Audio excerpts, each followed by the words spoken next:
चलिए क्लास 7 आज एक नया चैप्टर शुरू करते हैं जिसका नाम है फ्रैक्शन एंड डेसिमल। ठीक है, तो फ्रैक्शन को बताते हैं कि फ्रैक्शन होता क्या चीज है। ठीक है, तो फ्रैक्शन क्या है? Fraction is a number representing a part of whole. अब होल क्या चीज होती है और पार्ट क्या होते हैं ये समझ लेते हैं। तो देखिए, जैसे सपोज करते हैं एक सर्कल है, इसको मैंने 4 टुकड़ों में डिवाइड किया। ठीक है, तो एक सर्कल जो है वो ये क्या है, होल हो जाएगी। तो एक सर्कल को अगर रिप्रेजेंट करेंगे ये होल, होल माने पूरी पूरी सर्कल है। और ये जो है ये पार्ट बनाए हैं, दिस आर द पार्ट्स। ठीक है, आगे समझ में। अब यही, अब इसको लिखने का तरीका कैसे होते हैं लिख लेते हैं। तो देखो, अगर फ्रैक्शन को नोट करना है हमें, मतलब शो कराना है कि फ्रैक्शन होता क्या है, तो फ्रैक्शन में पार्ट जो होते हैं वो ऊपर आते हैं और होल जो होता है टोटल, मतलब टोटल पार्ट्स होते हैं वो नीचे आते हैं। टोटल पार्ट्स जो होते हैं वो नीचे आते हैं और जिस पार्ट के बारे में पूछा है वो ऊपर आता है। देखिए जैसे ये है, एक शेडेड पार्ट है तो लिखेंगे हम 1 और टोटल पार्ट कितने थे तो 4। इतना आगे समझ में। अब डेसिमल फ्रैक्शन के बारे में बात कर लेते हैं। डेसिमल फ्रैक्शन क्या होते हैं? जिसका डिनोमिनेटर जो है वो 10, 100, 1000 की पावर में होता है। जैसे देख लेते हैं, अगर डेसिमल फ्रैक्शन की बात करते हैं, जैसे मैंने लिखा 25/10 लिखा। ठीक है, एक फ्रैक्शन है। अब इसका इसमें डिवाइड कराएंगे तो क्या होगा, एक जीरो है तो राइट हैंड से लेफ्ट साइड में एक पॉइंट डेसिमल खिसक के यहां लग जाएगा। तो ये कितना आ गया, इसको हम डेसिमल फ्रैक्शन बोल देते हैं। ठीक है, या फिर इसको, ये भी हमारा डेसिमल फ्रैक्शन की कैटेगरी में आता है क्योंकि इसके नीचे पावर क्या है डिनोमिनेटर की 10, 100 और 1000 है। ठीक है, अब इसके बारे में थोड़ा समझ लेते हैं कि ये शेड वाले पोर्शन को हम समझते हैं। तो देखिए, ये तो समझ में आ गया होगा। ठीक है, और एग्जाम्पल होते हैं, देखिए और एग्जाम्पल कितने, जैसे 35/100 ये है, ऐसे 89/1000 है। ये सारे क्या है, ये डेसिमल फ्रैक्शन के एग्जाम्पल्स हैं। ठीक है, चलिए अब देखते हैं कि किसी भी फिगर को जो शेडेड दे रखी है उसे हम फ्रैक्शन में लिखते कैसे हैं। ठीक है, अब देखते हैं। तो मैंने एक फॉर्मूला बता रहा हूं, इस फॉर्मूले से हम इसको सॉल्व करेंगे। तो अगर शेडेड पार्ट को हमें फ्रैक्शन में शो कराना है तो क्या है, सबसे ऊपर क्या आएगा, shaded part upon total part, total parts of a whole. Whole माने बताया था मैं पीछे कि होल माने क्या होता है, पूरा पूरा फिगर है उसको कितने टुकड़ों में बांटा गया है। तो ये हम फ्रैक्शन को लिखने का तरीका यूज करते हैं। ठीक है, अब शेड पार्ट कितने थे, 2 पार्ट है तो 2 ऊपर लिखे हमने। और टोटल पार्ट कितने हैं, 1 2 3 4 5 6 7 8 टोटल पार्ट है। अब इसमें बच्चे कंफ्यूज होते हैं कि शेडेड पार्ट को लेना है या नहीं लेना है। तो हमें शेडेड मतलब सारे पार्ट्स को लेना है। ये नहीं है कि जो अनशेडेड है उनको गिनना है, सारे पार्ट इंक्लूडिंग शेडेड पार्ट। 1 2 3 4 5 6 7 8 8 आ गए, ये तुम्हारा एक फ्रैक्शन आ गया। ठीक है, इसे रिड्यूस करना आगे सीखेंगे, तो फिलहाल हम यही देख रहे हैं। ठीक है, अब इसको देखा मैंने तो कितने पार्ट हैं इसके टोटल, 1 2 3 4 5 6 7 8, तो नीचे कितने हैं टोटल 8 पार्ट हैं। शेड कितने पार्ट हैं, 1 2 3, तो 3 ये आ गया। इतना आगे समझ में, ये इसका आंसर आ गया। इसको देखते हैं तो टोटल पार्ट कितने, 4 हैं, तो 4 तो नीचे टोटल पार्ट करे और शेड पार्ट कितना है, 1 है, तो 1 जो है ये 1/4 इसका आंसर आएगा। ठीक है, अब देखते हैं multiplication of a fraction by a whole number, मतलब फ्रैक्शंस को एक होल नंबर से मल्टीप्लाई करना है। तो होल नंबर के बारे में जान लेते हैं पहले, सबसे पहले तो होल नंबर्स आर, बताइए, whole numbers are those number which are started from 0, मतलब 0 से स्टार्ट करेंगे 1 2 3 इनफाइनाइट तक, ये सारे नंबर क्या होते हैं, होल नंबर्स कहलाते हैं। ठीक है, एक एग्जांपल ले लेते हैं कि भाई एक होल नंबर है ये 2, इसका मल्टीप्लाई 5/6 से कराना है। ठीक है, तो ये होल नंबर हो गया और ये वाला पार्ट जो है वो फ्रैक्शन हो गया। ठीक है, तो इसका मल्टीप्लाई से कराएंगे तो क्या आएगा, ये वाला होल नंबर जो है, अब ये ऊपर वाले से मल्टीप्लाई होगा न्यूमरेटर से, तो 2 × 5/6, तो 10/6 आएगा। ठीक है, ये तो आ गया। अब बच्चे कंफ्यूज होते हैं कैसे कैसे कब कराना है, एक फॉर्मूला लिख देता हूं। फॉर्मूला है कि W, मतलब W क्या है, होल नंबर है और सी अपॉन डी जो है वो क्या है, यहाँ पे कोई फ्रैक्शन है जिसका न्यूमरेटर सी है और डिनोमिनेटर डी है, तो उसका फॉर्मूला कैसे आएगा, W इंटू सी अपॉन डी। ये एक नया फॉर्मूला बन जाता है। आगे समझ में, ठीक है। सी क्या है यहाँ पे, न्यूमरेटर है और डिनोमिनेटर डी है। W जो है वो होल नंबर है, कोई भी होल नंबर हो सकता है, 10, 12, 16, 18 जो भी नंबर हो। W का मल्टीप्लाई हमें ऊपर वाले से कराना है और नीचे बोला ये डिनोमिनेटर वो अकेला का अकेला रहेगा। अब थोड़ा आगे बढ़ते हैं। अब देखते हैं कि पहले तो हमने देख लिया कि किसी होल नंबर को फ्रैक्शन से मल्टीप्लाई कराना, अब उन्हें लोएस्ट टर्म में रिड्यूस भी करना होता है। अब रिड्यूस क्या करना होता है, मतलब रिड्यूस देखते हैं तो कोई एक फ्रैक्शन है, जैसे मान लेते हैं, जैसे एग्जांपल के तौर पे मान लेते हैं हमें 10/5 माना, ठीक है। अब ये रिड्यूस हो सकता है, क्यों, क्योंकि यहाँ पे कॉमन नंबर हमें निकालना है, इन दोनों का एचसीएफ निकालते हैं। एचसीएफ निकालना आता होगा सबको, एचसीएफ निकालने का तरीका कैसे बताया था, इनका फ्रैक्शन कर लेते हैं, 5 का अलग करा, प्राइम फैक्टराइजेशन, ये आ गया, ठीक है। 10 का किया तो 10 का कितना आया, 5 2 जा 10 और 2 1 जा 2। तो जो एचसीएफ जो आएगा इन दोनों का वो कॉमन फैक्टर होता है। एचसीएफ ऑफ 5 एंड 10 कितना आएगा, 5 ही तो आएगा।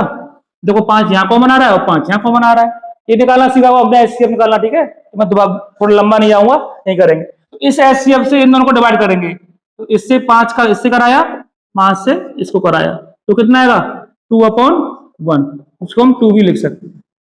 आगे समझ में, किसी भी अगर फ्रैक्शन को रिड्यूस करना है तो उन दोनों का हम एचसीएफ निकाल लेते हैं। अब एचसीएफ निकालना बहुत लंबी टेक्निक हो जाती है, तो बच्चे क्या करते हैं, कुछ और दूसरे तरीके से करना सीखते हैं। जैसे मान लेते हैं ये है, ठीक है, इसको भी रिड्यूस करना है, ये अब सेम नंबर से इन दोनों को डिवाइड करना है। सोचो ये 5 के टेबल में आता है, ये भी 5 के टेबल में आता है, तो क्या करेंगे हम 5 से डिवाइड कर देंगे डायरेक्ट, 5 से इसे कराया, 5 से इसे, तो कितना आया, ये 2 आया और ये 3 आया।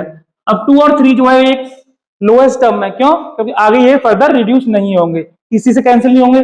2 अपने आप में है और 3 अपने आप में, मतलब एक ऐसा नंबर निकालना है जो आपस में एक दूसरे को कैंसिल ना करे या दूसरे नंबर से किसी से कैंसिल ना हो जाए। ये आगे समझ में। अब ये तो वो बता दिया था, जैसे कोई एक होल नंबर है, जैसे ये है, अगर एग्जाम्पल की बात करें तो एग्जाम्पल की बात करें और आगे बताता हूं, देखो जैसे कोई एक 10 था जिसको 8 से 8/40, ठीक है। पीछे बताया था मैंने कि एक होल नंबर जो होता है इसके न्यूमरेटर से मल्टीप्लाई होता है। तो देखो राज, इधर देखो 10 इंटू 8 हो जाएगा अपॉन 40 हो जाएगा, ठीक है। तो 10 8 जा 80/40। अब मुझे साफ साफ दिख रहा है कि ये 10 से डिवाइड है और ये भी 10 से डिवाइड है, तो डायरेक्ट हम 10 से डिवाइड कर देंगे, तो 10 4 जा 40, 10 8 जा 80। अभी भी मुझे दिख रहा है कि 4 और 8 में आपस में कुछ रिश्ता दिख रहा है इनमें, तो हम 2 से कैंसिल करेंगे इसको। आगे फर्दर 8/4 लिखा, 2 से इसे कैंसिल कराया, 2 से इसे कैंसिल कराएंगे, 2 4 जा 8, तो कितना आएगा 4/2 आएगा। अभी भी रिड्यूस हो रहे हैं, अभी रिड्यूस हो रहे हैं, तो 2 1 जा 2 और 2 2 जा 4, तो आंसर कितना आएगा 2। तो ये वाला जो मेथड है वो बिना एचसीएफ निकाले मैंने किया है। अगर हम एचसीएफ निकालना चाहते तो इन दोनों को डायरेक्ट इनका एचसीएफ निकालते और उस एचसीएफ से इसका डिवाइड कर देते, तो हमें इतना सारा काटा पीटी नहीं करनी पड़ती। एक पॉइंट और है इसमें कि देखो, एक पॉइंट और बताता हूं कि जैसे सपोज करते हैं 16/18 है, ठीक है, 60 मतलब 24 ले लो। अब ये देखो कि ये टेबल ये नंबर जो है किसी टेबल से आ रहा है और ये नंबर किसी दूसरे टेबल से आ रहा है। अब ये मत करना कि ये नंबर 3 से आ रहा है और इसको मैं 6 से डिवाइड कर दूं, सेम नंबर से ही दोनों को डिवाइड किया जाता है, कभी भी रिड्यूस करना होता है, ठीक है। आगे समझ में, मतलब जैसे सपोज करते हैं ये किसे आ रहा है, ये जा रहा है 12 से, तो 12 से इसको बच्चे कर देते हैं कि 12 से इसे कर दूं और 12 6 से इसे कर दूं, तो ये गलत हो जाएगा। सेम नंबर से डिवाइड करना है, अगर ये 6 से कर रहे हो तो ये भी 6 से करना है, ये अगर 2 से कर रहे हो तो इस ऊपर वाले को भी 2 से करना है, ये हमें ध्यान रखना है। तो देखो देखते हैं हम, ये किससे आ रहा है, ये 2 से डिवाइड हो रहे हैं, तो 2 से कर देते हैं, तो 2 का डिवाइड इसमें कराया और 2 का डिवाइड इसमें कराया, इतना आएगा 2 1 जा 2, 2 2 जा 4 और 2 9 जा 18, इतना आएगा समझ में। अब देखो ये तो 2 से आ रहा है लेकिन नीचे वाला 2 से नहीं जा रहा है, तो हम 2 को तो हम डिवाइड नहीं करेंगे 2 से इससे, तो अब 3 से देखा तो 3 से ये चला गया और 3 से ही ये जा रहा है, तो कितना आएगा 3 4 या 12 और 3 3 या 9। This is the reduce term, है ना। आगे समझ में। अब तुम सोचोगे यार 2 से कर देता हूं, तो नहीं होगा। क्यों? तो नीचे वाला भी 2 से डिवाइड होना चाहिए, जो कि 3 है। 3 क्या है? एक प्राइम नंबर होता है जो अपने आप से डिवाइड होता है। तो ये इसका फाइनल आंसर है, ये रिड्यूस टर्म किसी फ्रैक्शन का। चलिए अब एक नया और टॉपिक देखते हैं इसी से रिलेटेड। तो इसमें क्या है? Multiplication of fraction by a fraction, मतलब एक फ्रैक्शन का मल्टीप्लाई हमें दूसरे फ्रैक्शन से कराना है। इसका फॉर्मूला क्या है? Product of two fraction. Product माने जानते ही हम लोग क्या होता है? मल्टीप्लाई कराना। मतलब दो फ्रैक्शंस का मल्टीप्लाई कैसे कराया था वो होता है। तो वो क्या होता है? प्रोडक्ट ऑफ न्यूमरेटर, मतलब न्यूमरेटर का multiply upon product of denominators. अब थोड़ा समझ लेते हैं एग्जांपल के थ्रू। तो देखो एग्जांपल में क्या है, जैसे सपोज करते हैं 2/6 एंड 8/20। ठीक है, अब इन दोनों का हमें प्रोडक्ट कराना है ना। तो क्या करेंगे? इस फॉर्मूले के हिसाब से देखते हैं। तो प्रोडक्ट ऑफ न्यूमरेटर, ऊपर वाले इन दोनों का मल्टीप्लाई होगा। तो लिखेंगे इसको कैसे लिखेंगे? 8 इंटू 2/6 इंटू 20। ठीक है, इतना आगे समझ में। अब आगे देखते हैं। 8 2 जा 16 होता है और 6 2 जा 12 और एक 0। अब ये रिड्यूस्ड है? रिड्यूस नहीं है ना। क्यों? क्योंकि ये अभी हमें रिड्यूस करना पड़ेगा, सिंपलेस्ट फॉर्म में नहीं, मतलब लोएस्ट टर्म में नहीं है। तो देखते हैं इसे कैसे करते हैं। देखो 4 4 या 16 भी होता है और 4 3 या 12 भी होता है। तो 4 से डायरेक्ट कैंसिल कर देता हूं। तो अगर ऐसे नहीं करना है तो हमने इन दोनों का HCF निकालना पड़ेगा। उसके लिए अलग और लंबा जमेला बनेगा। तो हम 4 करते हैं 4 से। तो 4 4 या 16, 4 3 या 12। तो क्या आया? 4/30 आ गया। अभी भी कैंसिल हो रहा है 2 से कैंसिल हो रहा है। तो 2 से करते हैं। तो 2 2 या 4 और 2 से 15 टाइम 30 चला गया। तो कितना आया हमारा? 2/15 आंसर। आगे समझ में? ठीक है। अब इस वाले फॉर्मूले को थोड़ा सा हम मिक्स फ्रैक्शन में भी यूज कर लेते हैं। तो देखिए ये मतलब दो मिक्स फ्रैक्शंस हैं, ये और ये। ठीक है, इसमें 6 क्या होगा? ये होल नंबर होगा और इसका 2/3 क्या होगा? ये फ्रैक्शनल पार्ट होगा। तो ये समझ लेते हैं। ये आगे वाला जो होता है वो क्या होता है? होल पार्ट होता है और ये फ्रैक्शनल पार्ट होता है। याद रखना इन चीजों को। ठीक है, अब क्या करते हैं? सबसे पहले इसको क्या करेंगे? हम इसे इम्प्रॉपर फ्रैक्शन बनाएंगे। इम्प्रॉपर फ्रैक्शन क्या होता है? इसका मल्टीप्लाई इससे कराएंगे। तो 6 इंटू 3, ऊपर वाला प्लस कराते हैं अपॉन नीचे वाला डिनोमिनेटर सेम का सेम आ जाता है। ठीक है, ऐसे इसको कराएंगे तो मल्टीप्लाई इसका 7 5 से 35, तो 7 का मल्टीप्लाई 5 से कराएंगे प्लस 4 वो सॉरी प्लस का 4 कराएंगे अपॉन में 5।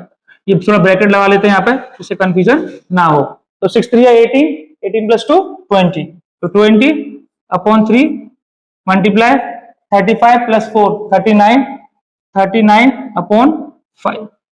इतना आगे समझ में। अब इसे कैंसिल करते हैं। देखो अब मैंने बताया था प्रोडक्ट ऑफ टू फ्रैक्शंस क्या होता है? ऊपर वाले का मल्टीप्लाई इससे करा लेते हैं और इसका इससे करा लेते हैं। तो देखिए कैसे कराएंगे। 20 इंटू 39/5 3 या 15। इतना आगे समझ में। ठीक है, अब इसका मल्टीप्लाई से कराएंगे तो कितना आएगा? 39 2 या कितने होते हैं? 78 होते हैं। तो 78 तो ये आ गया 39 और ये वाला 0 इसके नीचे आ गया और अपॉन 15 आ गया। ठीक है, अब जरा देखते हैं हम ये किस किस से कैंसिल हो रहा है। बताओ हमें इसके लिए हमें इसकी डिविजिबिलिटी रूल पता होना चाहिए, मतलब 2 के टेबल से कौन सा आ रहा है, 3 के टेबल से कौन सा आ रहा है और 4 के टेबल से कौन सा हो रहा है। ठीक है, तो डायरेक्ट हमने देखा कि 5 से कैंसिल हो रहा है। सबसे पहले 5 देखते हैं। क्यों? क्योंकि इसकी लास्ट नंबर लास्ट डेट में क्या आ रहा है? 0 आ रहा है। ठीक है, तो ये 5 से करेंगे तो 5 3 या 15, 5 से कराया तो 5 1 5, 2 कैरी 5 5 25 और 5 6 30। कितना आया हमारा? 156/3 आया। अभी भी रिड्यूस नहीं है क्योंकि देखा मैंने 5 3 की डिविजिबिलिटी क्या होती है कि डिजिट्स का किसी भी नंबर के डिजिट्स का ऐड करने पर अगर वो नंबर जो आ रहा है वो 3 से डिविजिबल है तो वो 3 से पूरा नंबर डिवाइड हो जाएगा। तो देखें 5 और 1 6 और 6 और 6 12, 12 3 के टेबल में आता है। इट मींस ये 3 से डिविजिबल है और 3 तो 3 से डिविजिबल होगा। तो देखो 156/3, 3 का डिवाइड यहां करवाते हैं और 3 का ही डिवाइड यहां करवाते हैं। तो देखें कितना आएगा? 3 5 या 15 और 3 2 या 6 और 3 1 3। तो ये इसका फाइनल आंसर आ गया। अब जो पीछे कराए हुए क्वेश्चंस हैं मतलब उसके क्वेश्चंस के आधार पर आप लोगों को ये प्रैक्टिस करने हैं और इसके आंसर हमें बताने हैं कमेंट्स के माध्यम से। ठीक है, अब थोड़ा सा एक और टॉपिक देख लेते हैं। इसमें क्वेश्चन बोला है फाइंड द वैल्यू 1/2 ऑफ। अब ऑफ क्या होता है, हमने बोर्ड मास में पढ़ा होगा हमने कि बोर्ड मास में देखो BODMAS, बी से ब्रैकेट, इसमें OF ऑफ होता है, पढ़ा है। OF मतलब इसका मतलब क्या होता है, मल्टीप्लाई होता है। क्या होता है, मल्टीप्लाई। आगे डिवीजन होता है, ये तो पढ़ चुके होंगे डिवीजन। फिर आगे मल्टीप्लिकेशन,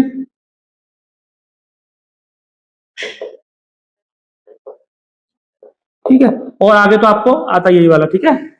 अब इसको देख लेते हैं, 1/2 ऑफ मतलब 1/2 ऑफ, पहला वाला क्वेश्चन है 10। इतना आगे समझ में। अब इसे कैसे सॉल्व करेंगे, तो देखिए आगे देख लेते हैं।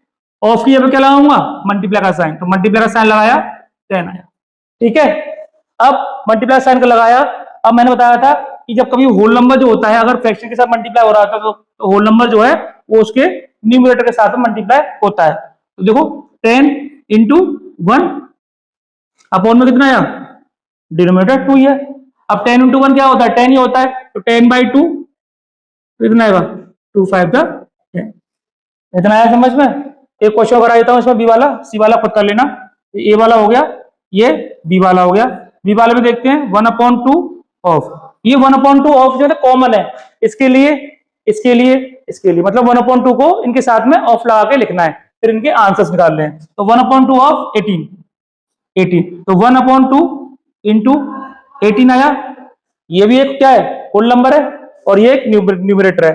तो क्या कराएंगे, 18 इंटू 1/2, तो 18/2 कितना आएगा, 9। ठीक है, अगला वाला तुम खुद कर लेना।